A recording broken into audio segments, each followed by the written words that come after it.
We're going outside. Let's see. Happy 17th of May. You ready, Karl? Yes. There he is. We have Siv and Olav here today. You have to get the door. My hands are full. Is there anything I need to carry, or do you have everything? It's in my hand. That's why my hands are full. You get a microphone, though. Ta-da. And now you have to open the door, or you have to carry the cute little basket. Would you like to carry the cute little basket, or would you like to open the door? I think you make a better Little Red Riding Hood impression than I do. Green, but okay. Green Riding Hood. So Olav and Siv are here, and they brought you some things to try, Karl. Mm. Na så fin, tusen tack! Okej, då går vi ut I byn.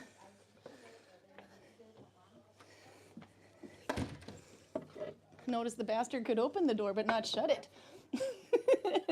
This door normally shuts automatically. I don't really get it. Because they take the weight out of there when it gets too heavy. The other door I was talking about. That is kind of killing the point of it. I was talking about the office door. No, it's only when it's heavy use, but yeah, they took out too much weight. Okay, let's go find a place to sit. Oh, you probably don't want to see me. You probably want to see that. You probably don't want to see me. Yeah, you're coming out and playing with us? Stare at this wall instead. No, not Cards Against Humanity, but YouTube. Watch Karl drink the beer you brought. I'm not that fond of filming or photograph. You could be on the other side. We could sit up here. Whoops, sorry, not up here. Up here? Where do you want to sit? I don't care much. But the Yeah. further up you are, the more traffic you have. Okay, we go sit down here then. Okay, I have the goods. Does Olav want to witness? There's a secret in my basket. So this is the house Siv and Olav have. There's an Olav. You want to come out and witness the consumption? Oh yeah, I will come down. Okay, we'll go find a table though. And this is the Viking Jenga they've been playing. Oh, it's all packed away, most of it. It's over there. Oh, there it In is. the box. They're building towers with all those little wood blocks. So we've been calling it Viking Jenga.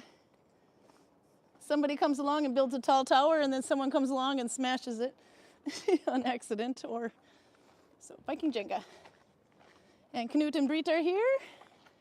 They're washing in the Freeman's room right now, but you can see their dolls. They're so cute.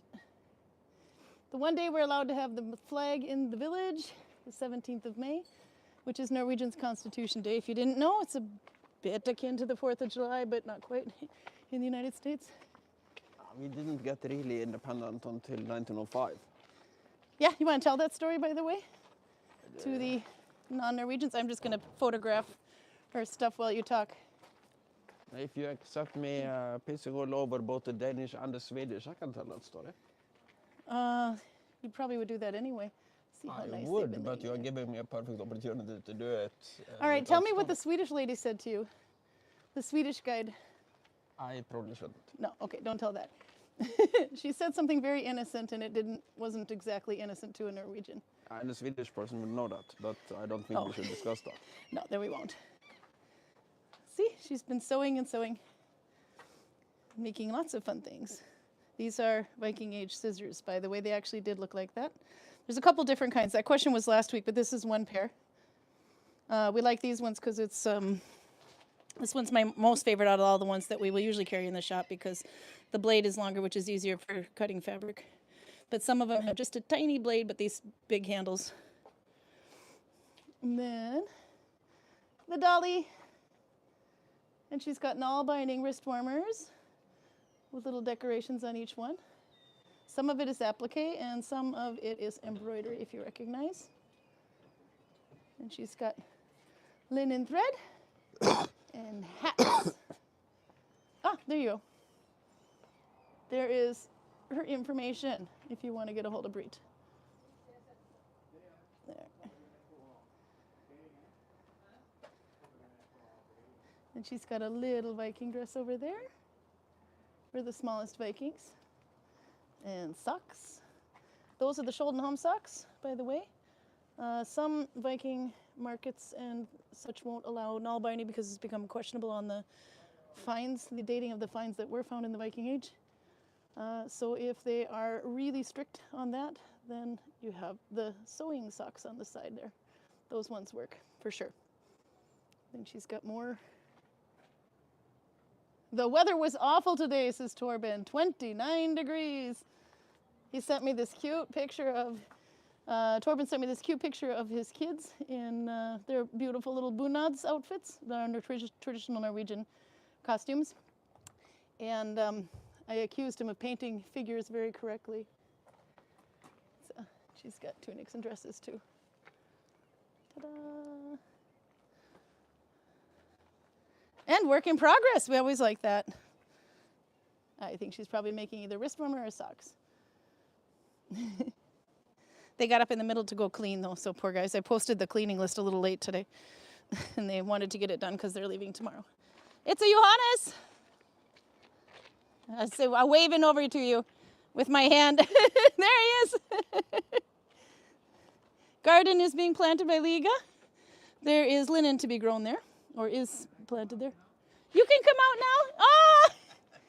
It's after clock, so he's on 17th of May. The Norwegians can have a beer, although that is conveniently hidden behind the bush. Well deserved. Good speech today, by the way. If you want to see Knut's speech in Norwegian, it is on Facebook, Viking Valley Facebook. You can click the live. The first part is his speech, and the second part is the parade. Although I realized I probably could have gotten a little closer for filming. Do you still have stuff out? Nah, just gonna do a drive-by of what you have. Richard's here. He's not looking Viking anymore either, because you're on your way soon. You're getting pizza? Yeah, because the pizza open. This is Richard, by the way. If you look at him from like here up there, he looks Viking. There. She still looks Viking, though. There's Esther. So they have been, there's their rings. I was going to say they had bone rings, metal rings, leather rings. No, are they antler rings, sorry. Yeah, antlers, and they just open And you up have just those? to see there what I have in here. Yeah. Just like bracelets, like this. She might not be able to hear you. Hang on a second. We do this. Oh. Ta-da, microphone. Ta-da. Yeah, bracelets, out of forged bracelets with some rune inscriptions, different sizes, and a variety of forged cutlery. Cutlery is the right word, Cutlery of different sizes Yeah. and uses. You have to show the sword that Karl was drooling on. Yeah. There you go. And patent welded, if you can see it. Yeah. There you go. Now it shows. But you made that. Yep. I forged this sword. Yep. And hopefully it will find a new owner this year. There you go.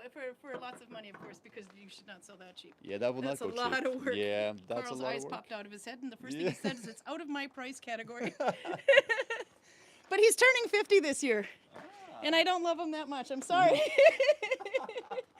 Poor guy. Okay, we're gonna go sit. Okay. Oh. Okay, I see some more saying "gratulerer med dagen." Gratulerer med dagen is the Norwegian phrase for, well, congratulations on the day is what it literally means, but you say that for happy birthday. You say that for, well, this is the day all the Norwegians run around and say happy birthday to each other, basically. Yeah. Why is that? That's not what I was saying. No, it's as just you the same. Pointed out. Yeah, it actually means congratulations on the day, but that's the words they use for happy birthday as well. So I guess it's the other way around. They're not actually saying happy, well, that would be gratulerer med Fødselsdagen din, bursdagen, yeah. Let's see, I see somebody left out coffee cups earlier this afternoon. Dorrit and Piotr are back, so we'll show them up next week. The Polish are feeling very Norwegian today. Yes, they are. Everybody's Norwegian today. He's been carving. Hey, hey. And Fenris! There you are. We have to get the dog. Fenris. Oh, we're going to sit down and get him a beer. But I have to wait for Olav because Olav bought Karl beer today. Okay, and the flag's over there too. Okay, then I can read chat as we sit down and look at Karl. You want to sit there? And I'll put the microphone back on me instead of swinging it against everything I have. Oh, when the sun goes behind the mountain, it starts to cool off. But Jesus, it was hot today. Do you know how hot it was total? It wasn't that hot. No, it just in the sun and all the layers of wool. I need to do some sewing. Okay, so Karl forgot his cup, so yet again we buy another glass. We're gonna have a full set soon if we keep this up. What kind of glass do you have? This is the cheapest glass we have in the store. And I think it's about 400 kroner.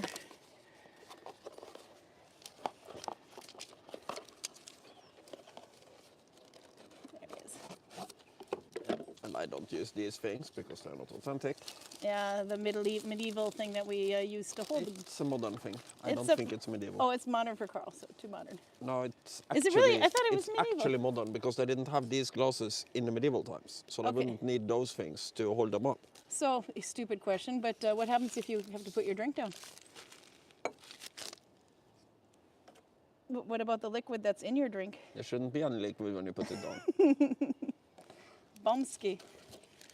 Okay, you had a, well actually no, I'll get to say hi first. All the Norwegians on here. Albert's here, Audra's here, James Steele's here, he's working on building braiding sweater.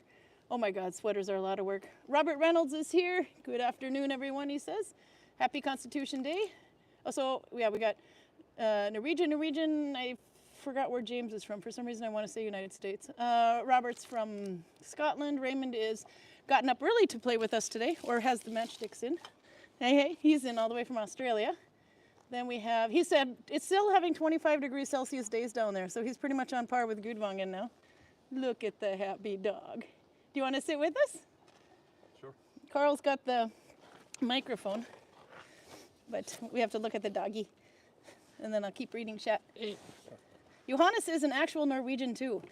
This is what traditional Norwegian men look like.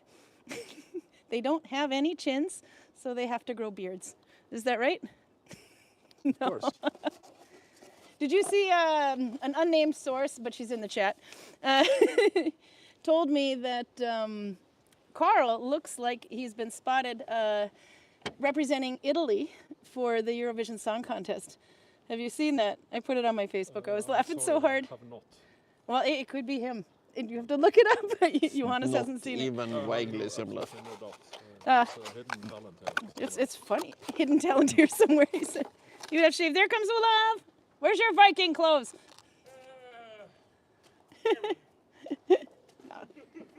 Airing out for tomorrow.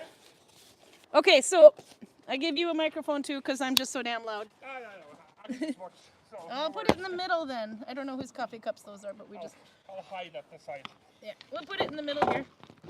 Coffee cups have been there since... Probably this afternoon. Yeah. They've been there since before 12 o'clock at least. Okay, hopefully the microphone reaches.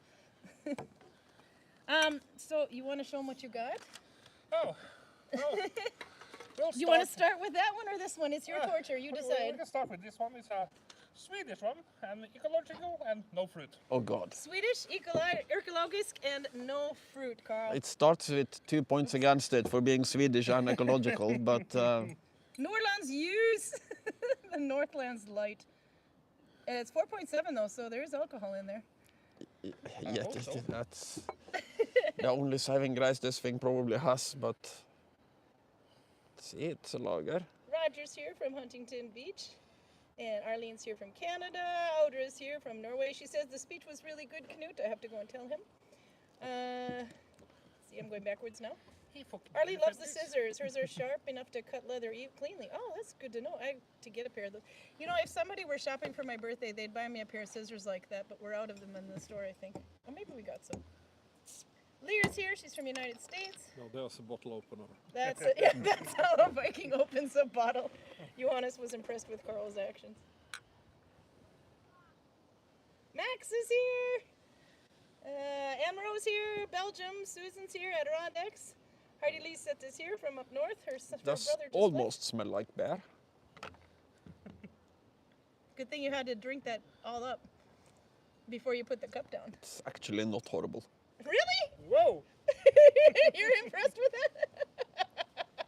Damn it. Oh yeah, thumbs up. You want to taste, Johannes? No, I'm fine. Yeah. Thank you. You're not going to go down for the torture. Oh, the wind picked up. This isn't bad. Really? Is it just because it was a hot day and you're desperate for alcohol? No, it's not that hot as I keep telling you. Yeah, Um, it was. I was dying. I had ice Particularly right now, it's not hot at all. cream. Yeah. No, now it's blowing. Uh, Prude is here and from Poland, originally South Africa. it's similar to one of the common Norwegian bears. I'm not sure which one though. Not Ringnes,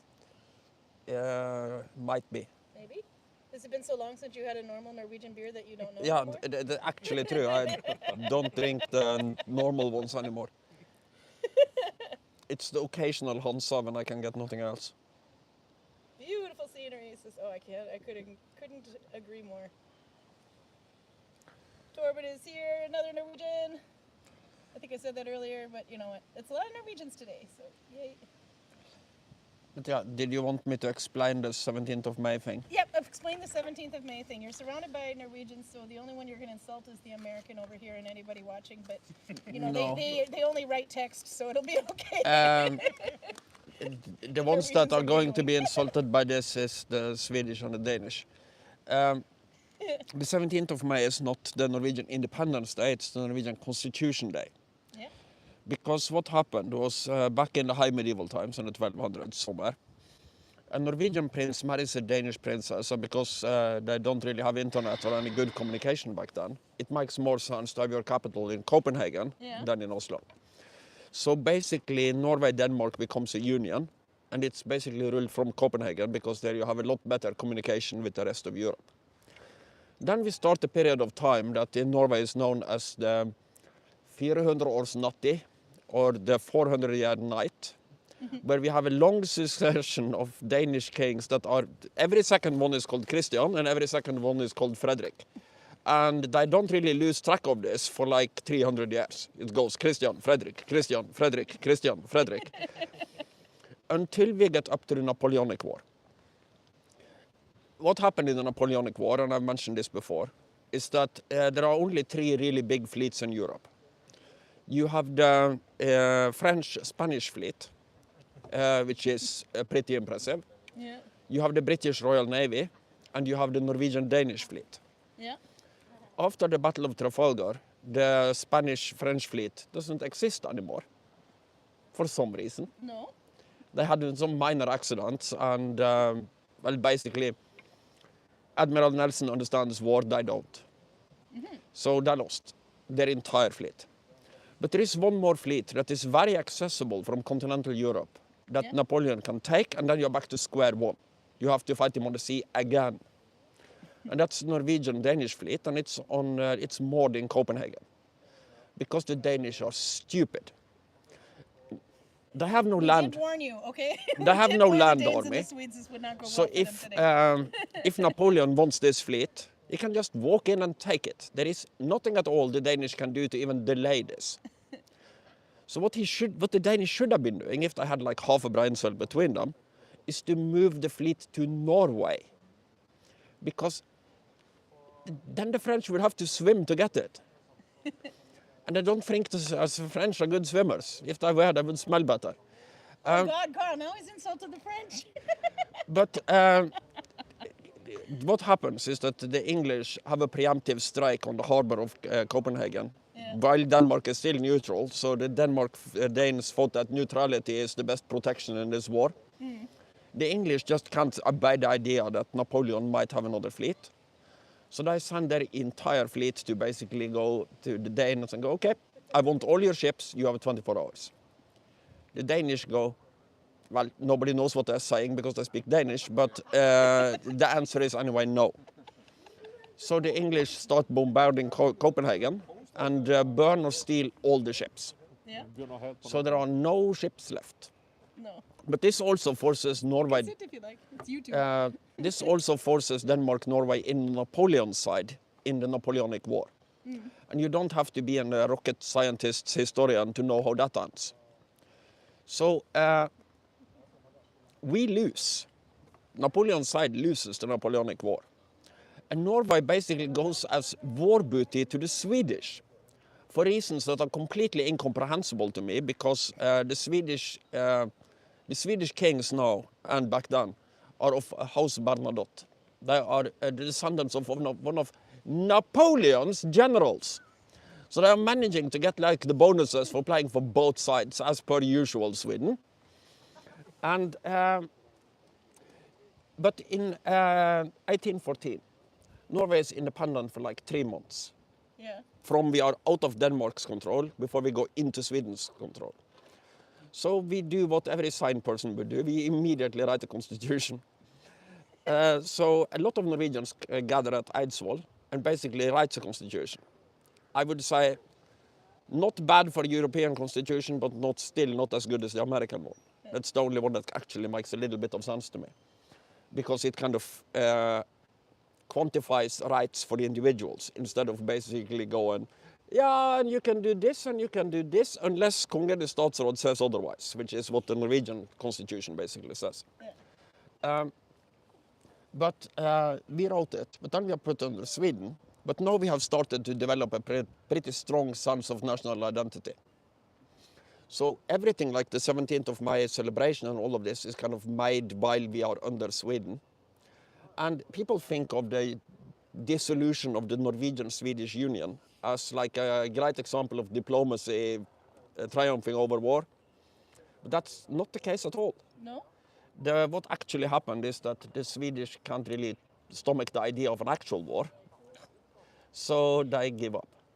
How many insults is that now? French, Sweden, Denmark. I don't think I've assaulted anybody else. Okay. The British broke Danish neutrality, but I would have done the same thing in their shoes, so I can't really blame them for that.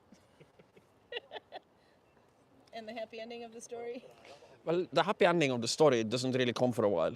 In the 1880s, we have a big diplomatic fight with Sweden about we want to have our own foreign service.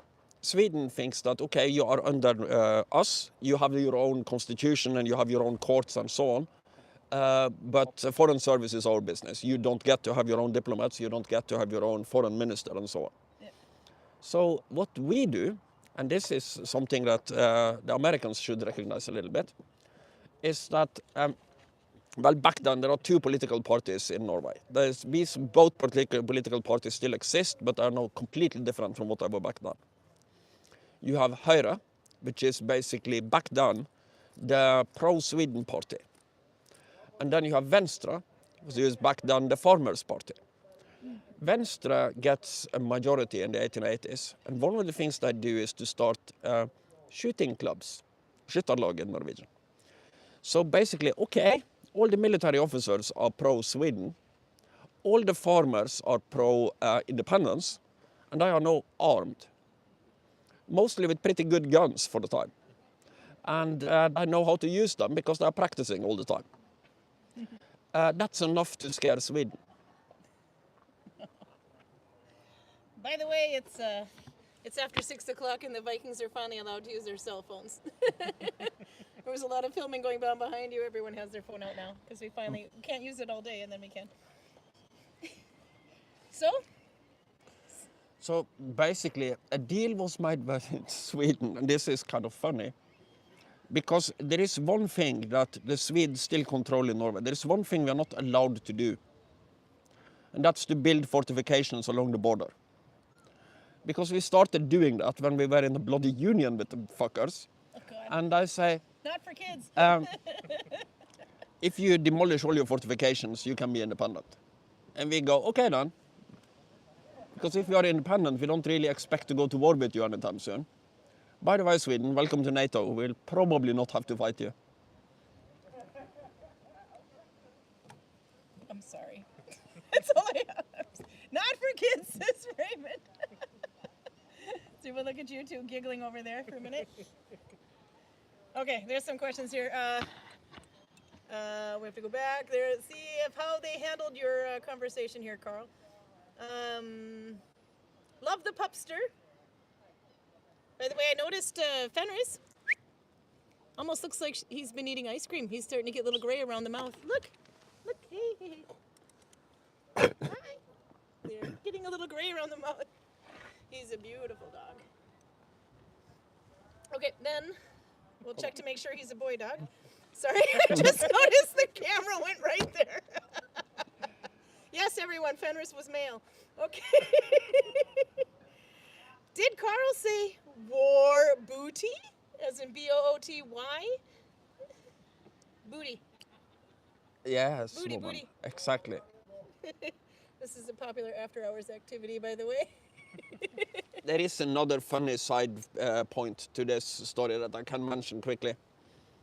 All of these ships are built out of oak trees. Yeah? And oak trees take a very long time to grow, and there isn't really a lot of them left in Norway and Denmark. So as soon as the Danish lose their fleet, they basically go down, sit down and go, okay, how long until we can rebuild it? So the Danish Department of Defense sends a letter to the Danish Department of Agriculture and basically goes, okay, tell me when we can rebuild the fleet. And as I mentioned, this is in 1807. They sit down and do the calculations and come up with, okay, we can rebuild the fleet in 1972. So they keep this note. And when 1972 rolls around, the Danish Department of Agriculture finds this old note and sends a letter back to the Danish Department of Defense that says, hip hip hooray, we can now rebuild our fleet. And all it took Olav was one Swedish beer. Oh, this is gonna be interesting.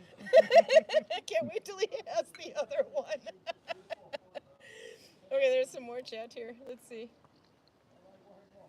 Outrage, says Pruda. The South African Constitution is known to be the most comprehensive and progressive in the world. Karl, do we have anything to say about that? I don't know, haven't read it. Oh, okay. You should probably do that. But I'm guessing they wrote it very recently. Do we need to apologize on behalf of Karl again for South Africa? I don't think I'm the one who should be apologizing for that, but Okay. No, anyway. I would guess that their constitution is from the 90s. If I'm to take a wild stab in the idea. dark. Because if they have a constitution from before then, Yeah. it would include apartheid. Ah. Come on, you know history. Okay. Yeah, but I'm reading chat at the same time too. Fenris is so like my old dog, says Robert. He's coming in August, by the way, Johannes. He was a husky black lab cross. Picture Fenris with floppy ears, like a lab, and white toes. I gotta ask you though, what kind of dog is Fenris? Fenris is a Norwegian black elk hound. A black elk hound. Yeah. Oops, I gotta hold it down here. It's the They are table. actually on the endangered list. Are they? There's not too many of them around. How old is Fenris? 6.5 now. 6.5. Oh, yes. Did he always have the little gray around his mouth, or is that No, new? that came last 2 years. Oh, okay. Sign of wisdom. A And sign of age. wisdom, yeah. Did you ever put your hand in his mouth to see if he Normally bites? not. But no. it's Fenris. You should probably do it every time you put a leash on it. I had to ask, I understand you're a cat man, not a dog man. So only because they're easier to clean up after, or so we thought. Oh, we have to redo the potty training. Because the cat you think is not the annoying one is really annoying. We tried to switch him over to sand pellets, or little wood pellets instead. And it was working for a little while, but one of them absolutely refuses to pee anywhere but the pellets. So we have to start all over again by trying to mix the pellets with a little bit of their kitty litter and then slowly use less and less. So Karl, I had to clean up quite a bit of missed locations this morning. It's every morning, woman. It's just that you are not awake to get it. That might be purposefully done. Let's see. Is the fence built by the Department of Defense? says Roger. No? Not even going to acknowledge that one? I'm just wondering which fence, because there is different answers depending on which fence we are talking about. Maybe let's go with that one. That one? Yeah. It's built by Roger. Then it's rebuilt by Roger. Then it's repaired by Roger and rebuilt by Roger again. And now it hasn't blown over for like 2 years, so now it's probably properly built by Roger. But that fence had it in for you once. I used to live in a container right behind there. Right behind the wall. And Those containers hiding. every winter there are these really powerful storms here. Yeah. The wind coming down from that side and just smashing shit in this direction. So the fence was blown into the container doors, and it is too heavy to move, and it pushed the container doors in. So for a while I had to go to work through the window on the backside. So I climb out the window, go to work, and then I go back in through the window. And me being more or less on mental autopilot back then, I don't notice that Roger repairs the fence. Because I can still not open my door, so I assume that the fence is still there. But what happened is that there is this little metal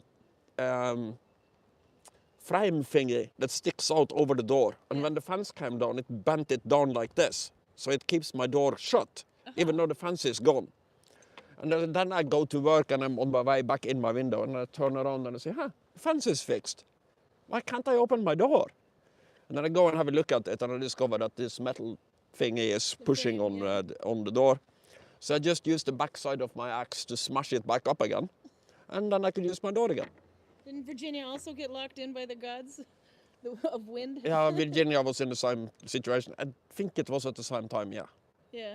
But she didn't know that she could crawl out the window. She didn't think of that, apparently. So she was sending messages like mad off on No, chat saying, I can't get out of my... These are the old containers. No, she so, was on the outside. She couldn't get in. yeah, That no, was the other way you around, can't, yeah. if the window isn't open, you can only open the window from the inside. Yeah, so yeah. that makes sense. So she got stuck in the Freeman's room in 2020. Yeah. What Wendy was talking about is from... Actually, I should show it this way so you can see without mirroring. If the wind comes that way, it's really bad. No, it is very weird because Your when side. you have the super powerful wind, it always feels if the wind is coming right from that mountain. This mountain. So what I think is happening, and remember I'm not a meteorologist, but what I think is happening is that wind is coming in from that direction and then it kind of curves down the mountain and comes back like Yeah. this. But I'm not sure if that is even aerodynamically possible, but that's what it feels like. You've spent more days in Gudvangen than I have here. I've only witnessed one thunderstorm. And it actually backed around and went one more time because it got stuck. But it was actually between the mountains, so when it came in, it went around again. And when it thunders, it echoes like mad. 3 or 4 thunderstorms. I mean, usually in Gudvangen you get them in the summer. Yeah. Around midsummer is when you can expect thunderstorms around Yeah. there. Did you? Did it like go twice and stick for a little bit, or did it just blow through? Normally it just goes through. Yeah. There was one. It just went one more round anyway. But you were also here for when all the tents turned into kites. Yeah, that's happened multiple times. That happened to me 2 years ago. Did that happen to you? Yeah. Yeah. My whole tent, it lifted like 1 meter from the ground. Were you in It's, it? Wow. No, I was outside Luckily. and I managed to And grab it and I push it down. Oh, also wow. saw that happen a lot at Spangereid Yeah. because there is more windy than it is here. But the funny thing is, it always happens with the Oseberg tents. Yes. Yeah. Rarely happens You with have that one, yeah. sort of tents. No, that's Because- a new tent, by the way. It's a little bit smaller than the last. Oseberg tents are so heavy that a lot of people on normal days, they don't think about bolting them down because, well, they are too heavy. Yeah. But they also have a lot of surface area, so they catch the wind pretty well. And if the wind is strong enough, it will absolutely move an Oseberg tent and everything is in it. Yeah. My personal favorite, I know I'm throwing Vemund a little bit under the bus, but he knows about this. Vemund hasn't watched in a while, I don't think. The first year we were open, we had some Oseberg tents standing here. Cheers. There. Yeah, that's right. And one of them caught the wind, and it is basically lifting itself up like this, Wait. Like what? like that. So I am, You're not supposed to do that gesture. as long as I have my elbow bent, I it's don't know fine. if you got that, but Johannes called Karl out on the gesture. But it keeps lifting up, and I'm standing on the corner of it to keep Yeah. it down. And then Vemund, Tor Eirik, and Roger go up to the factory where we had kind of storage upstairs. No, the school where we had kind of a storage back then, to get some concrete blocks to basically tie it down. Yeah. And I'm standing on the corner, and an hour goes by. I'm still standing on the corner of a tent that wants to move, and I don't really weigh that much. So you weigh it's nothing. it's not a great idea. Then Georg comes by and goes, "Ah, are you still standing here?" And I go, "Well, of course. You sent Vemund up the valley to get the concrete." So now he is sitting somewhere and explaining to Roger how you calculate the specific density of concrete. And Georg goes, "Yeah, no, that is probably exactly what he's doing." And I go, "Yes, I know." And when Vemund comes down, he goes, "I found out that the concrete blocks weigh 120 kilos by calculating the specific density by the volume." Yes, I figured. Yeah, so you got chat here too, though. So there you go, Roger. Yes, the fence department is built by the Department of Defense. Torben says, "How many ice creams did you give Karl today, Karin?" Well, it all started out with this guy buying me an ice cream at around, I don't know, 1 o'clock or so. So then I definitely needed another one. So at 5 o'clock, when he has a dead tour, about 5:30, then Karl gets an ice cream, and he only had one. And how do you feel about, is that your first soft serve ice cream for the year, by the way? Because you have to have soft serve on the 17th of May. Yes. Yep. And you had chocolate sprinkles. Are you still seeing it in his beard? No, I think he got most of it out now. How many ice creams did you guys have? Or raise your hand if you have had ice cream today. Have you had ice cream? One. One. One. One. Two. We have a winner. But the We day have is- a winner, and I don't regret any of The it. day is still not over, huh? Hey, ice cream doesn't count on the 17th of May. It's When tomorrow. does Joker close today? Joker closed at 6. But yeah, are you screwed or do you have food? No, Okay, never. otherwise we might have an emergency solution for you. Of course. So yeah, the grocery store closes early because it's a holiday today. But actually, we're quite No, fortunate. it that closes it's early open. because it's a Sunday. It's a Saturday today. Yeah. They do it every Saturday. I was gonna say everywhere else is probably closed today. It's only in Gudvangen that we have it open on it all today. No. Or are the other stores open half days? May I suggest a Yeah. reduction of the roosters here? I see that. Yeah, the three. roosters need a culling. Yeah, They need a culling. one would be good. 4 or 5, I think. We No, should only that have one. many. Yeah. Yeah. But we have to replace the rooster anyway because we can't have any chicks as long as we have that rooster around now.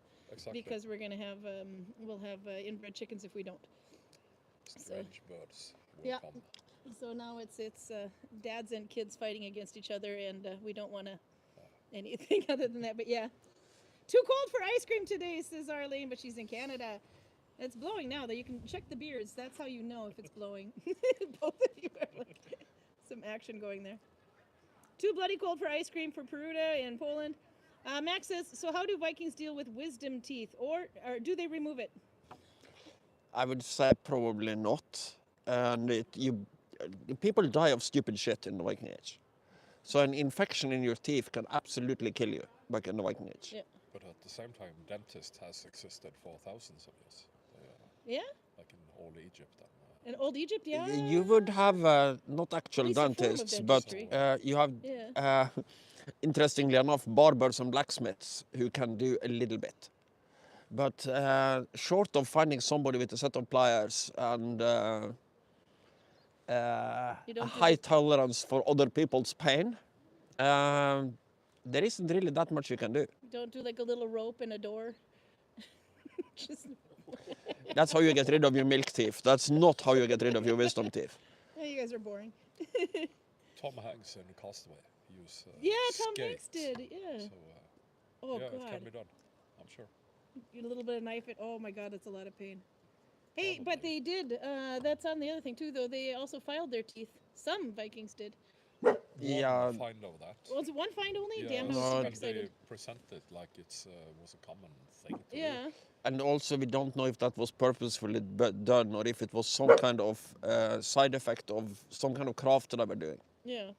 And Because they're this on the might inside. have been a woman who had traveled far to come Yeah. to Sweden. So Because the inside of the, probably the incisor or the, whatever, fang teeth, that one they've found thread marks on quite a few of them, but that's from textile work with breaking the Not, thread. well, what we are talking about here is like two No, the other lines ones were across there, the front yeah, of the teeth. So the textile find was on the inside because they're cutting the thread, but the one we're talking about is filed right on the front. That was a really unnecessary close-up of my teeth. But but anyway, it was only one find. I didn't know it was only one. I just know that there was a find. Thought it I was think more. so. Yeah. This is Googleable, but Well, we I'm got not keyboard I'm not sure archaeologists about the on numbers. on the watching, so I'm kind of curious about that. Anyway, are there wild predators of chickens, wolves, or coyotes in Gudvangen? No, there are Birds of Oh, prey. mink. occasionally, Birds of prey, yeah. probably, but you have mink and you have chicken hawks, and theoretically you have the haven, the white-tailed eagle. But the white-tailed eagle, I've seen it many times, and it doesn't seem to pay any attention to the chickens at all. No. I have seen chicken hawks, hønsehauk in Norwegian, maybe twice, so they're not common around here, but I have seen them. And then you have the idiot ferret that has moved into Georg's house. The mink, isn't it? The mink, Yeah, yes. the mink, yeah. That one's taken a few of the small ones. Yes, and he feels so at home here that it is Probably short because of Georg keeps feeding him. short of shooting him in the head. I don't really see a good solution to this problem. I've seen them several times swimming. Yeah, they go along there. Behind this wall here, there's behind that fence, there's a river that leads into the ocean, which is just on the other side of the orange building there. And the ferret is often there.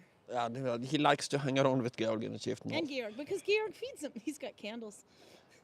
I don't know if Georg feeds him on purpose, but it's kind of funny because twice now it's happened that Georg can't really close the chieftain hall because he can't get the last customer out. I didn't know that. Pruda says, in all, this is a quote, in all, the tooth filing has shown up on 130 Viking era individuals, and she's got a website down there. We have to look that up. It's in the chat. 130. It's, okay, so it was common. Explorersweb.com. Now we know. We have to look that one up. Thought it was I didn't know. one. No, Yeah. I have no Swedish idea. one. To be honest, I wouldn't know. I would And, believe one. I believe 130. Kind of in a weird indirect way, this works as kind of a supporting argument for the tattoo hypothesis. Yeah. Because this is something we have actual evidence of, and the sources don't mention it with the word. So if this was an actual thing they actually did on purpose, then you would expect the sources to mention it. It's like one of the counter-arguments against the horned helmets is that if they were actually using horned helmets, the English would probably have mentioned it at some point.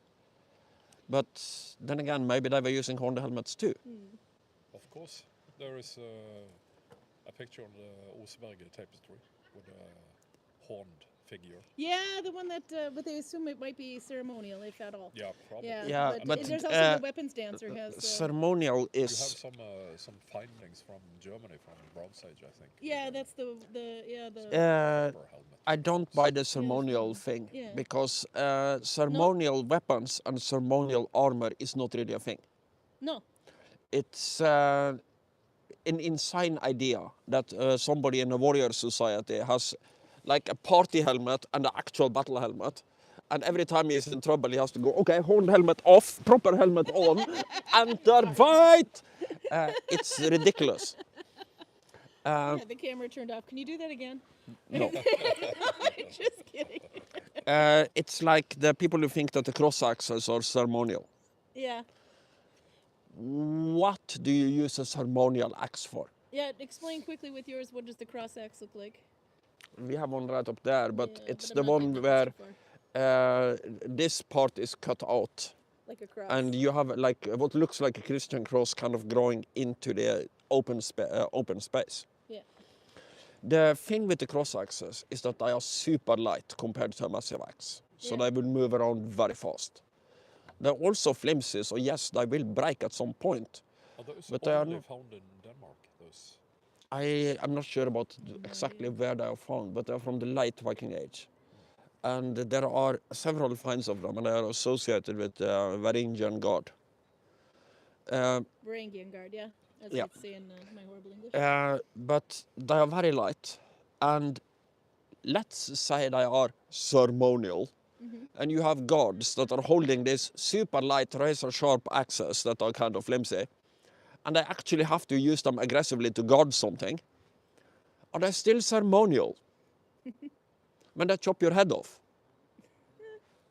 So if they weren't ceremonial, what do you think they were for? You probably answered that, but I was listening. I think horribly. they're actual weapons. You think they're actual weapons? The cross axes, yes. No, not the definitely. cross axes. The helmet like that's featured on the Uh, Oseberg tapestry, for example. If you look at unpractical helmets, and we were just at the Royal Armory in Leeds, Oh, there was and quite you a few see unpractical some of the helmets. samurai helmets and some of the Chinese helmets are nuts. Mm-hmm. I'm not talking about gentle little horns like this. I'm talking about straight out antlers that come out like this and go No, up like into the air. Marvel Comics Loki helmet. I'm not kidding. It was there. And when we talk about people, we know what their helmets actually look like and what they actually were used for. Take the Roman army. Their officers have horsehair plumes that go like this. Yeah. The centurions have horsehair plumes that go like this. And some people say that, no, but they're easy to take off, so they probably didn't use them in battle. Battle is the only place where it actually makes sense to use this bloody thing. Because if you are a Roman legionary, you have one job. Follow your centurion. Don't lose sight of your centurion and do everything your centurion is doing. So if your centurion all of a sudden decides that I want to be far deep into that Gallic army, you follow him.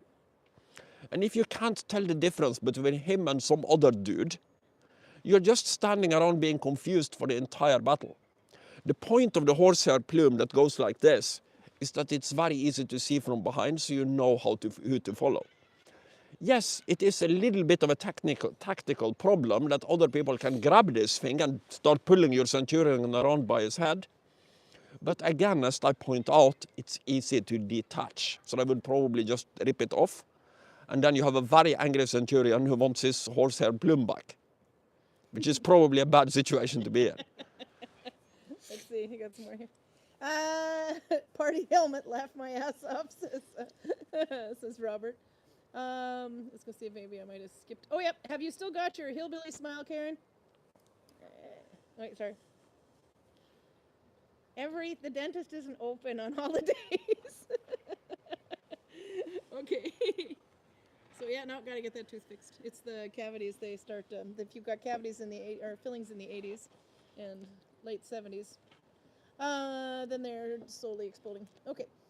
There is a dog collar find. Don't remember where. Says Albert. Do you know about that? A dog collar found. Oseberg. Is it Oseberg I has think one? Yeah. so, yes. They also had horse harnesses too. Yeah. Yeah, no, but no dog one, collars makes perfect sense. We know Yeah. they had dogs, so... Yeah, no, but they found one. I saw a picture of it a few days ago, actually. Nargalul is here. Nargalui. I think that's Sergio Najwa, if I remember correctly, from Spain, checking in. If you you want have me ice to cream today? insult more nations, you should give me more alcohol, woman. Feed him, Olav. Feed him the beer. The next beer. Well, I bought this one because of the bottle. You got this one because of the bottle. Let's see. Do you recognize what? Yeah, now I can see it. It's from China. China. And it's Oh, that's an easy nation to insult. it's a Buddha. It's for good karma. It's called Lucky Buddha. Lucky Buddha. Oops, that's not showing up too well if I do it like that. Lucky. It keeps focusing on Karl. There we go. Lucky Buddha. And what's the percentage on that one? 4.7. 4.7? It's epic bottle though. It is an epic bottle. That one we're going to have to save that one. Let's see, I'll put you down here for a minute. Ah, the Buddha beer. That is good. Haven't had it in a while, says Albert. So he's on to you. Karl looks mildly skeptical. Because Albert actually liked the bloody... Raspberry beer. yeah. Yeah. So that counts for nothing, Albert. It's actually a point against it to begin with.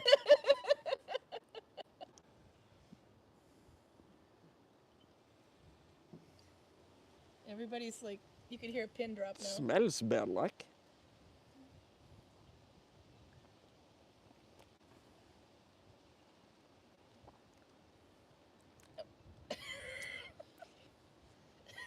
What do you think? Oh, Joshua's here, by the way. I am trying to find out what it is, but it tastes similar to other Chinese bear I have tried, but I can't put my finger on what it is that tastes different with them. Look how happy he is, though. He's smiling. Buddha. Yeah, well, it's a happy Buddha, so of course he is smiling. He's a lucky Buddha. Ah. Looks like he's gotten lucky recently.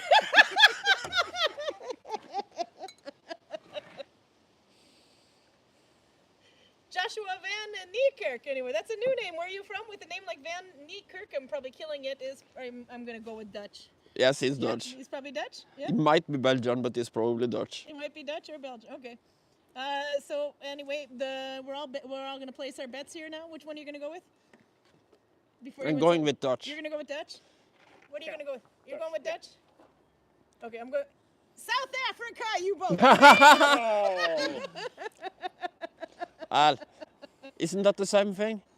Oh, God, Karl, you're going to hell. Welcome. Not Dutch, not Dutch. Oh, welcome to Karl.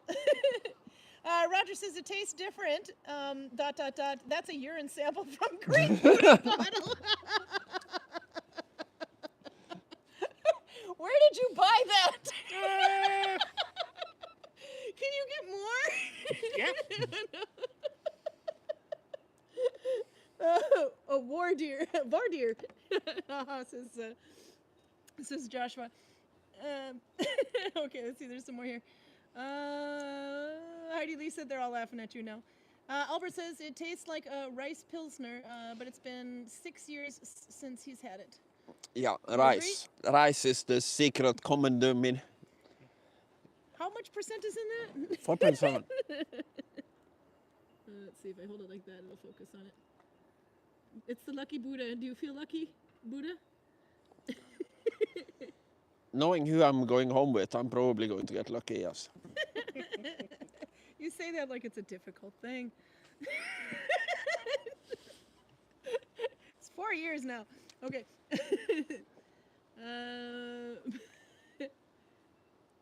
Joke, says Roger. After the Norwegians got their independence from the Danish, they became sugar-free and gluten-free. How do we feel about that, Norway? What? Yeah? No? You don't think so? What about you? No. We probably had a little bit less sweet pastries for like Meanwhile, 3 most months. of the Norwegians are over at the bakery eating pizza. Gluten-free pizza. I hate to say it. Some of them are eating gluten-free pizza, not all of them. That was actually one of the bonuses that we had gluten-free pizza down there. It's hard to find. Arlene says, my doctor is from South Africa. Afrikaans is the name of my language, says Joshua. Yeah, and exactly how is that different from Dutch? Oh my God, Karl is not known for making friends. I'm so sorry. We have weapons, so you can kill him. It's okay. Let's see. At this rate, Karl will have to appear before the entire UN and make an apology. Hey, Lily. Hello. There's a tattooer. You're on YouTube. Okay, didn't we have prepared a barbecue or something? No, but about 8 o'clock they were thinking, because some of them are over eating pizza. But the charcoal and the No, I have a veg. and the lighter fluid is there for we need. Yes. We have in there we have a barbecue grill hiding right inside there. Oh, but this looks good. Yes. What are you eating? It's a veg quiche. Okay, you have to say that into the microphone. It's a vegetarian quiche. Oh, quiche. Yeah, veg Yeah. quiche. Ah, Yes. And where are you from? I'm from Spain. Spain. South of Spain. Yep. So she doesn't have to eat a hot dog on the 7th or the 17th of May like everybody else does. I didn't know it was mandatory for me Hot even. dogs and ice cream, yes. And I'm a many of you? meat-eating Norwegian. No, but it looks so good. Here, I'll Thank put you that in the so middle again. Let's see. You're gonna put that right on the grill like that? Yes. No, The no. glass It's one? already in the oven inside. Ah, so smart. Yes. Okay, I did it before. that was good. Okay, let me see. What else can we throw at Karl here? I'm so sorry in advance. He's probably gonna insult Spain at some point. He's insulting everybody. It's International Day. Right now, right now he's calling the South Africans Dutch. I so he kind gets of, to I put it kind on. of did. I forgot about it, but I did mention the Battle of Trafalgar, so I did insult the Spanish a little bit. You did it? Okay. Are you offended or do you want to hit him? We have weapons. No, Here. I take everything. A rusty. Oh, no. And then you give her the smallest thing. I couldn't reach your little knife over there. My Norwegian long sacks is a little knife Spain is now. outnumbering Karl now. 2-1. 2-2 now. 2 Norwegians, 2 He Spanish. is and one Norwegian, and you are American. as close to Norwegian as makes no difference. So at least half. I have no Norwegian blood in me whatsoever. I know what you're thinking, you sick little bastard. I'm not going to say it. No, I'm from northern Minnesota. There's an adoption about 4 generations back, but as far as I know, I only know the Polish family, and there's a bit of German in there. The last time I had an American group, not the one today, but the one before that, when I For did kids. when I did my little thing on the textile station. The woman who's normally here, blah blah blah, That sabotage would be theory. me, yeah. Then I mentioned it. She is my girlfriend, and when I stay over in the village, I stay in this house. Yeah. And the woman asked, "Oh yes, you said she was from Minnesota. Does she have Norwegian ancestry?" And I go, "No. She is strictly Polish and German in ancestry, but Yeah. so she is now basically a Norwegian who likes potatoes." But I am the first generation in Duluth. The previous 2 generations were from, or had gone to the metro area, Minneapolis-St. Paul area, namely Bloomington. So Bloomington has more Polish and German population, but the northern Minnesota where I live is almost all Scandinavian. So I'm a rare breed up there. Now, when I was over there, I thought that, except for the one guy who was cleaning the pool, Yeah. if your knowledge of that region is from the TV series Fargo, Yeah. the hotel in St. Paul was so much more Fargo-like than anything I saw in Duluth. And that's even less Fargo than Duluth, actually. Yeah, but the way they are talking and their mannerisms is like, I kind of keep looking over my head to see if Billy Bob Thornton is trying to kill me. Well, the receptionist kept trying to send him to Duluth to go to Glen Sheen Mansion. But please explain why you get this impression of Fargo from that hotel. Because they're all talking, like not the movie so much, but the first season of the TV series Fargo, they are all like that. Auda, ufta, Auda, ufta. And for sure, and blueberries all the time. Yes, but you gotta explain what blueberries are. Oh, because and we get that from Fargo, but it's the blueberries is kind of something that we say, but not Yeah, everybody else. it's kind of my shorthand for understanding how to operate Karin. There is in the, I believe it's the first episode of the 3rd season of Fargo. There is a guy who kills like 7 people in the diner. Then a guy from Minnesota, a truck driver from Minnesota, stops there and finds all these bodies and reports it to the police. And he does it in the following way. You see, I always stop here because of the blueberries. I like the blueberry pies. They are really good. Even when they're off season and I have the frozen blueberries, they are really, really good. And by the way, there are 7 dead people over there. That's how they convey information in Minnesota. And how did this work when we were trying to explain this blueberry theory to my mother, who is from Duluth? Now she immediately starts talking to me that, yeah, now you can get Peruvian blueberries when they're off season. So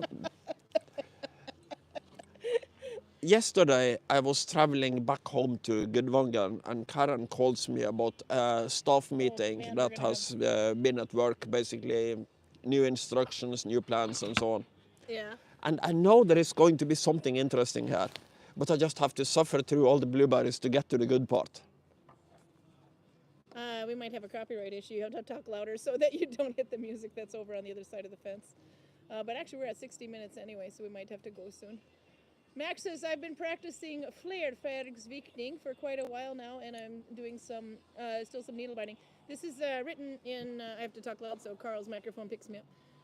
It's written in Swedish, actually, flerfärgsvikning, which is flare being multiple, färg being farg, color, and then virkning, which is what they call crochet.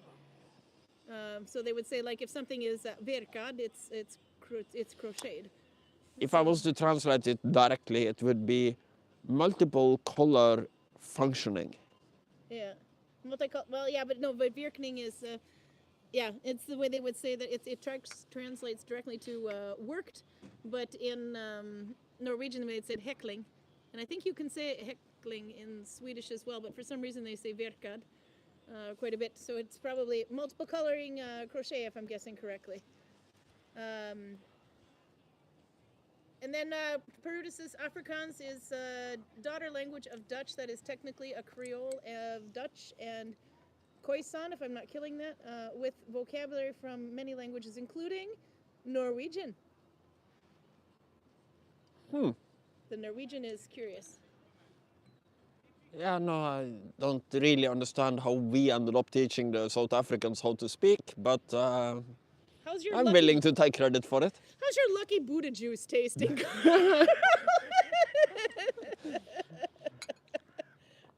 Again, I apologize on behalf of Karl. Not for kids. Albert says, sounds like my mom. She will say, hi, how are you? And by the way, these three people you meet as a toddler that one time is dead. Yeah. But that's basically just unimportant information. Yeah. If she was trying to tell you that your house is on fire and she decides to tell you this first, then she's from Minnesota. Yeah. The quiche looks delicious, by the way, Arlene was saying. The quiche went for a walk because she's a little bit early. She's about an hour early. Max says, apparently on Monday I have an appointment for my EKG. Guess I better get up at the ass crack of dawn. Yes, you must. Do not miss out on the EKG. Those are very important. I actually had one of those once. That was quite an interesting experience, but they put this ink in your blood or something, and then they kind of track it in your system. I forget how that went, but Joshua said the Western Cape is our last refuge. Laugh out loud, Pretoria and Joburg, I think, is falling. 300 years difference. We evolved. New tongue, my friend.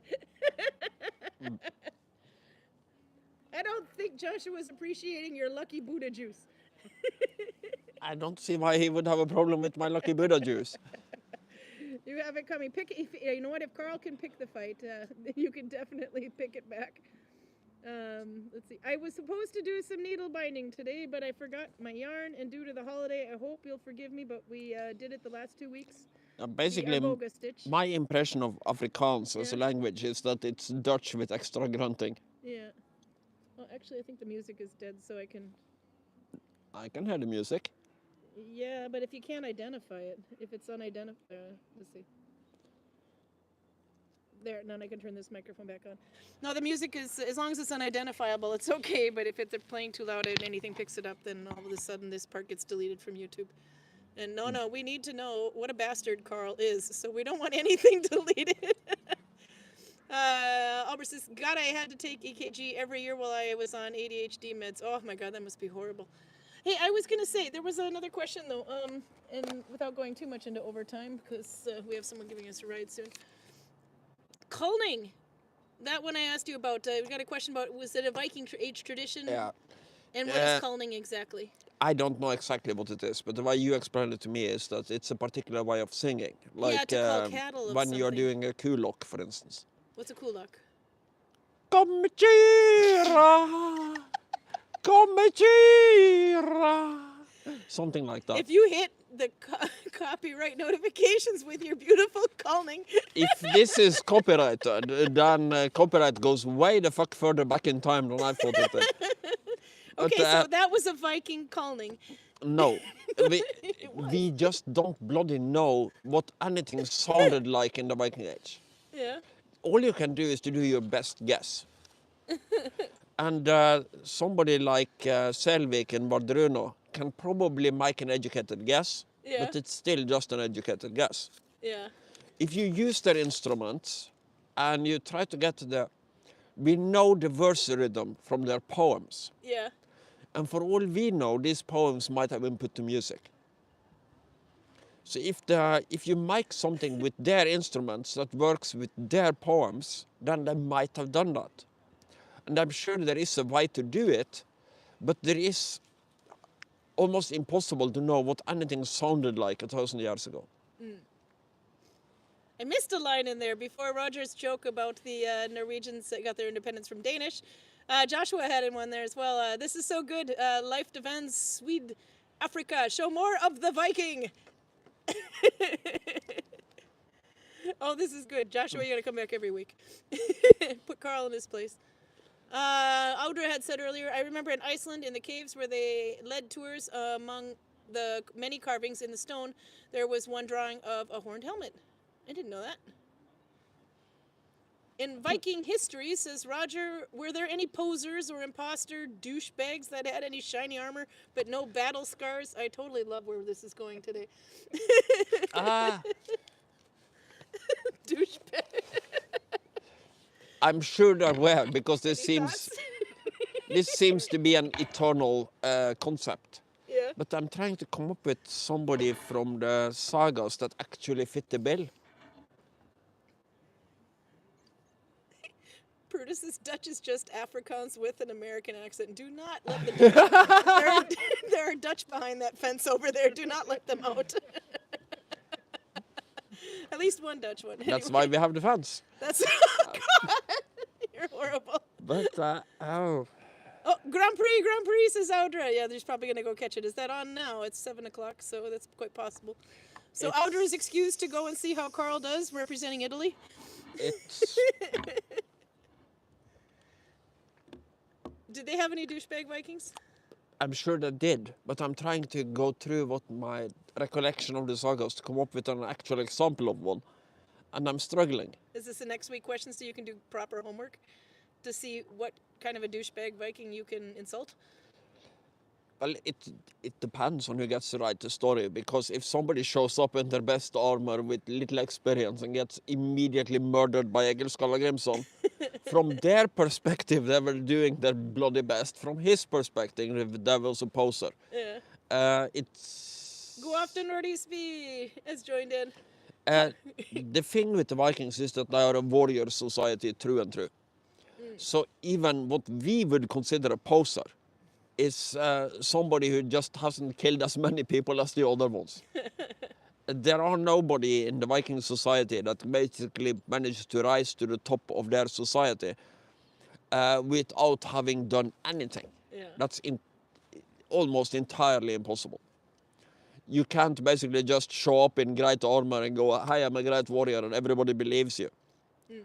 Somebody is bound to test you. Yeah.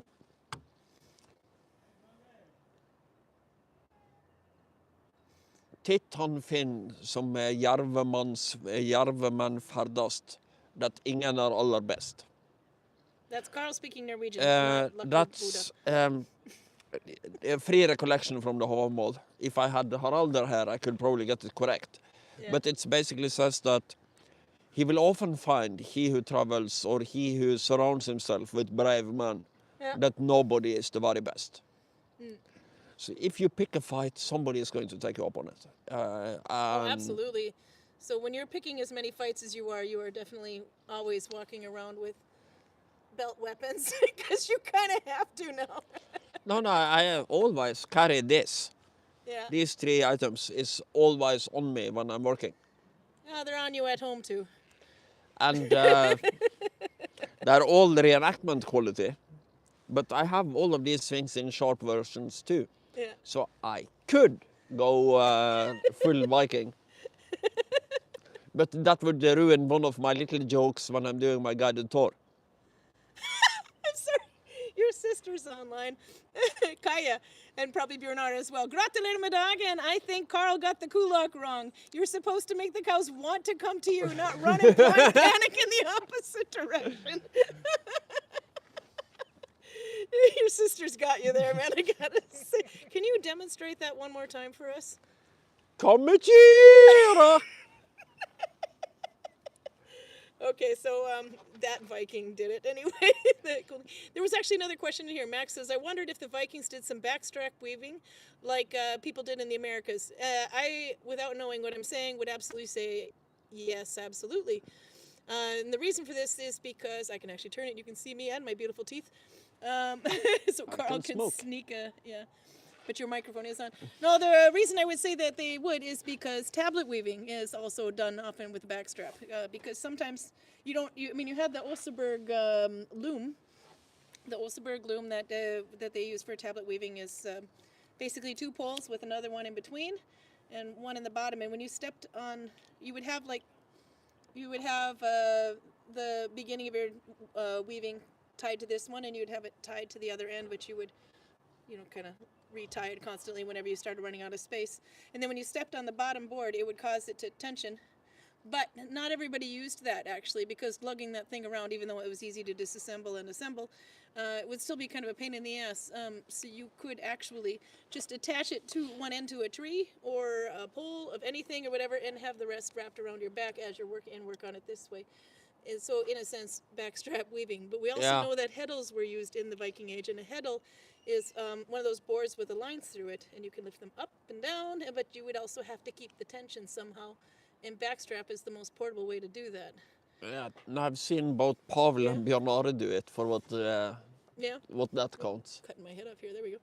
So I without knowing, I'd say it's a safe bet, but I don't actually know for sure. Like I said, we got keyboard archaeologists online, so they can find it in a second. But I would say that's now fairly that's certain. Actually kind of a problem, because if they did it that way, what archaeological evidence would you have for it? Well, the thread was still attached to the toe of the Viking when they buried it. I know. Because you could actually have your foot up. You put like the thread around the end of your toe and tension it this way, kind of like we did in the 80s when we were making these macrame bracelets. You'd have to kind of tension it some way. No, but basically, if I use myself, my own body, as a tool instead of using some kind of device to make tablet weaving, that would leave no archaeological evidence. No, you wouldn't, unless they literally died in the middle of it and it's still strapped to their toe.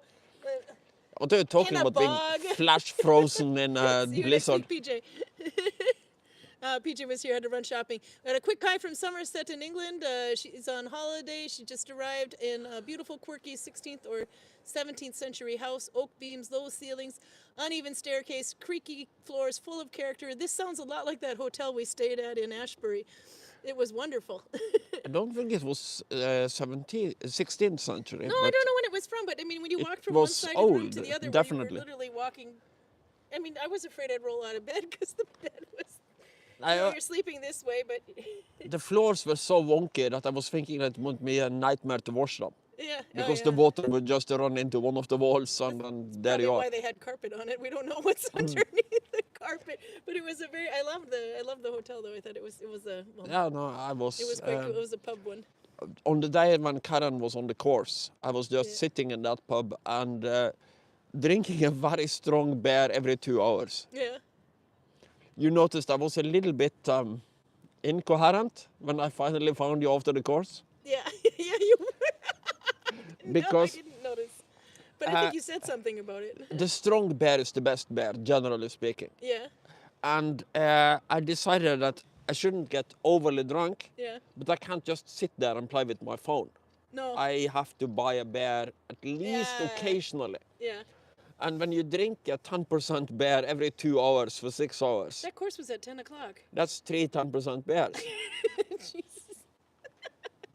That course was from 10 to 4, I think. So that's in the afternoon. You remember how easy it was to go from the hotel to the course? Yeah, it was pretty easy. It was just walk one block and Wasn't turn right. that easy the second time? You just, okay, well, I'm so sorry. Karl, question is Nolvia wants to know, is it true that Vikings would eat until full and then purge so that they could continue eating and feasting? I know no. my American ass would do that. Not good, though. Probably not. Probably not true. No. I've heard that rumor about the Romans Yeah. in connection with their orgies, that they would go and puke and then come back Okay, if and you're eat going more. to talk about orgies, I'm turning the But, microphone back on here, the camera. That is that's a mistranslation of basically in the Colosseum you have exits, and the exits are called vomatorium, Yeah. which basically means emptying. Yeah. So you use these exits to empty the Colosseum, and somebody with like maybe one brain cell that is actually doing its job and all the other brain cells are sleeping at their position, decided, okay, the Romans had vomatoriums, so they have a particular room where they go to barf after every feast so that they can eat more. That's actually a thing. Yeah. No, it's not actually Okay. a thing. It's complete hogwash. Okay. And it is almost certainly complete hogwash for the Vikings too. Actually, There Albert is, tends to agree with however, you. one case of Egil Skallagrimson actively puking into somebody else's mouth because he's a bastard. But that's not normal behavior. Turn this way, get a little mountain view up there. Oops, up. It never turns the way I want it to, but Karl's looking more and more drunk as I do this. Yeah, no, I've drunk both my beers. You finished off your lucky Buddha? Should have never gave me a microphone. But Albert's thought, yeah, he highly doubts it as food is something that you would not want to waste in Scandinavia. I kind of think that sounds a bit more Yeah, and correct. this has to do more with schema than actual sources. Schema Yeah. is like your mental image of something. Yeah. I think the Vikings would consider that to be disrespectful if somebody did that. Another question, by the way. Sorry, I just got off track. Rodisby asks, I forgot to ask you if you ever saw that Swedish Viking comedy show that I recommended a while back, Karin. I wonder now, because now I got to remember what it was called. It's not Norseman, that's Norwegian, but crap, I got to look it up. Write it in again if you do remember, by the way. Because I remember you recommended one anyway, and I recommend, because there was a Swedish one, but I can't remember the Swedish show with Vikings in it, so I wonder if I did see it. Do you know how much beer it would take to get me to sit down and watch a Swedish comedy? How many lucky Buddhas would it, would it take, Karl? 67. 67 lucky Buddhas. By the way, Olav, send more Buddha. Will do. Are you pleased with the results of your alcoholic Yeah, taste? absolutely, absolutely. You can come back anytime. End of June. And you feed me, he feeds me soft serve ice cream on the 17th of May, and he gets my boyfriend drunk on Buddha juice. And Swedish stuff. Okay, then I should probably, okay, do you want to say more? No. No. I love putting people in front of the camera that hate it. Let's see, turning on Karl again. Let's see if I missed anything here. Yeah, actually, Roger brought up one more thing in chat earlier that did you just burp, or did that come out the backside? I'm hiccuping. Okay, I just saw you jump and made a noise at the same time. Kievan Rus and Vikings, for example. Where the Vikings were more than just Norway. Yes. Yes. So then another TV show in another Scandinavian is a comedy. Says Ruddy Speak. It's a Georg and Angela. We're still on YouTube. They're getting ready to grill. Karl has been drinking Lucky Buddha juice. Oh. Look how happy Buddha is. How happy's Karl then? Pretty happy. So far I've insulted the Swedish, the Danish, the French, and the South Africans. Oh, yeah. And the Dutch for some And the reason. Spaniards, yeah. Wow. Yeah, no, he's on a roll. But, okay, the Kievan Rus. They're coming down soon. To They quickly came up with explain this the way I understand it, everybody in the Viking Age have kind of different interests. Yeah. The Norwegians go west, the Danish go south, and the Swedish go east. And these Swedish Vikings have only one strong interest. They want an open trade route from the Baltic Sea to Constantinople. Constantinople, or Miklagard, as the Vikings called it, is the end road for the Silk Road. They have all the cool stuff. We want to trade with them. And Minnesotan.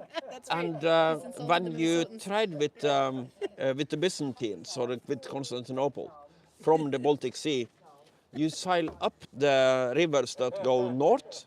Yeah. Then you drag your ships overland and go into the south-going river system, and then you follow those south. And the boat where you pull the rivers over is where the city of Kiev is today. And Kiev and Rus built a fortress there, and then they try to keep their trade routes open. But what keeps happening again and again and again is that every time the local people who live in this area have a war, they will tax. What I mean? Your key. They will. Because Mikey's in the office. Oh, you lost your microphone, Wes. Georg has you stripping. What we won't do for the chieftain. One of these two, I don't know which one.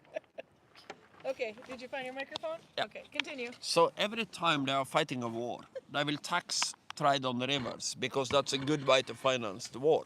Yeah. And the Kievan Rus, these are basically Swedish river Vikings. And they get so tired of this that they basically end up making an empire just to not have to pay tax on the rivers. It's kind of funny. Many years ago, before we started the Viking Valley project, I was here as a volunteer. And I have customers or visitors from Belarus. And the people in Belarus have Vikings on their paper money. And one of these guys showed me his paper money with Vikings on them. And I go, okay, please explain. Why do you have Vikings on your paper money? And his English wasn't that great, but the way he explained it is, you see, before Viking, everything bad, war all the time. 12 men want to be king. Viking come, kill 11, peace. And you know things are pretty bad when a Viking invasion is considered a peacekeeping operation. That's a good point. But the Kievan Rus basically made their empire from the city of Kiev. So it starts in Kiev.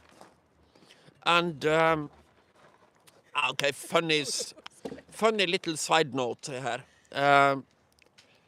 This is probably not true.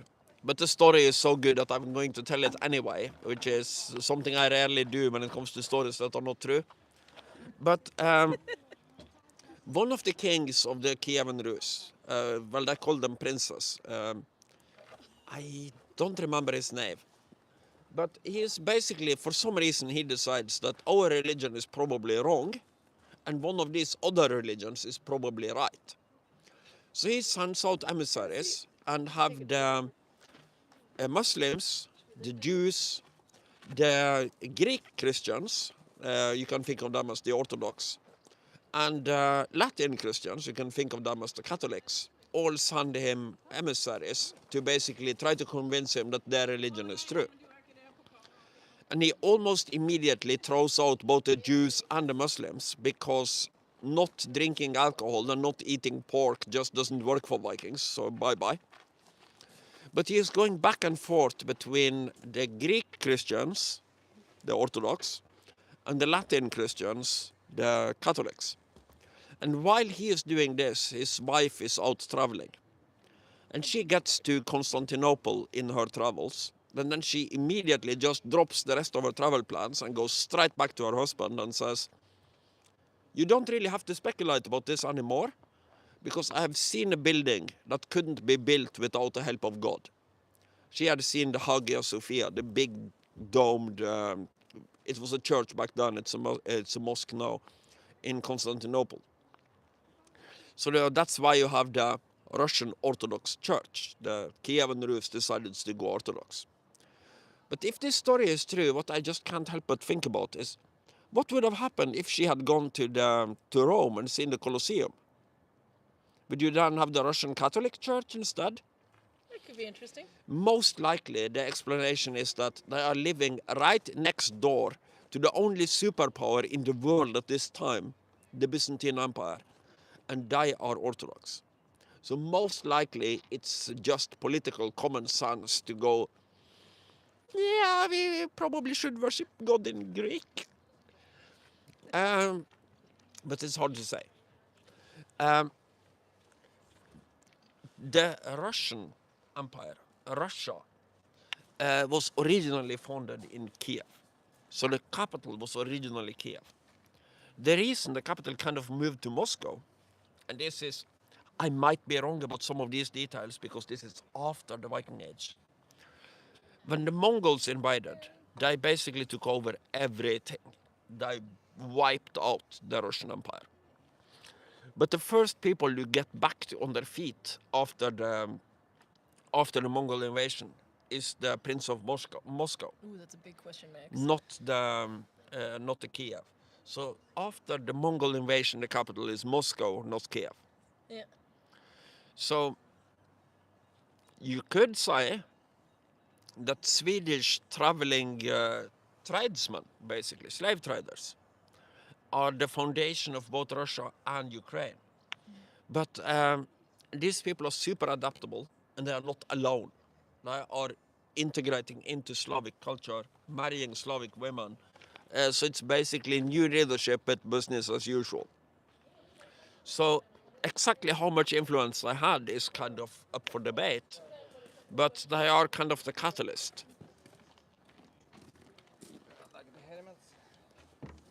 You had some more questions. Are you ready? Yep. Okay. Since our right isn't here yet. Question: how accurate is the Asterix and Obelix representation of Gauls as Vikings? Asks Novia. Asterix and Obelix are wrong in the representation of the Gauls.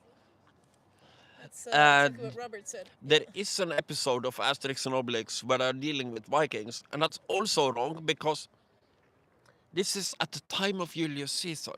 It's the fall of Gaul, when Gaul becomes a part of the Roman Empire. So about 50 BC, somewhere around there. So at least 700 years, a little bit more, before the Viking Age. The Gauls, as they are represented in Asterix and Obelix, are basically modern French people who likes to fight a lot. Robert said, yeah, they weren't representing the Gauls as Vikings. Gaul is one of the places where there's evidence for horned helmets. That Yeah, I didn't that's know. true. Yeah, they were basically showing Gauls being Gauls. Yeah, but they're kind of missing the mark a little bit when it comes to Celtic culture of the time. But it is so hard to say because the Celts didn't have Snorri Sturlason to basically write everything down for them. So there is a lot of what they believed in that we only know from their enemies' point of view. So Julius Caesar says, the Gauls mostly worship Mercury, who they call Tautates. So, okay, the primary Gaulish god was Tautates, and he has something in common with Mercury, but we don't know a lot about the guy. By the way, the TV show was Hem till Midgard. That was the Swedish one, which means home to Midgard. Radisby says any TV show in another Scandinavian language is a comedy. I knew you'd like that one over there, full of Buddha juice. And then, yeah, that was the name of the comedy show, the Viking comedy show they were talking about. Okay, one more quick question, and this one is, we've had this one before. Do Vikings practice polyamory? That's not a quick question. No, I know. At least the it's a answer bigger to it is question. not. Yeah, actually. And Peruta would say, definitely not as we think of it today. They did occasionally practice polygamy, though. So to add on to the same one. Yes, you have to separate the concepts of marriage and love. They are not the same in the Viking Age. And for normal people, polygamy wouldn't be an option. Because, just to take myself as an example, how many Americans do you think I can deal with on a regular basis? Good answer, Fargo boy. Do you want some blueberries with that pie? Oh, look at Georg is swinging keys. But we know from Ahmed Ibn Fadlan, he Yeah. said that the Vikings would marry 2 or more women according to their means. Meaning, if you can afford it, you can have them. You can't afford it. No, but that's Torild's problem, isn't it? My boss. We also know that the first king of Norway, Harald the Finehead, had, I think it is like 7 wives. Then he divorces his 7 wives to marry his 8th wife, and all the time he is banging every concubine and serving girl he can get his hands on. So basically everybody is a descendant of Harald the Finehead. So at least he is, let's call it, multi-amorous. Didn't we have one person claim that they were related to, or a direct descendant of Harald the Finehair?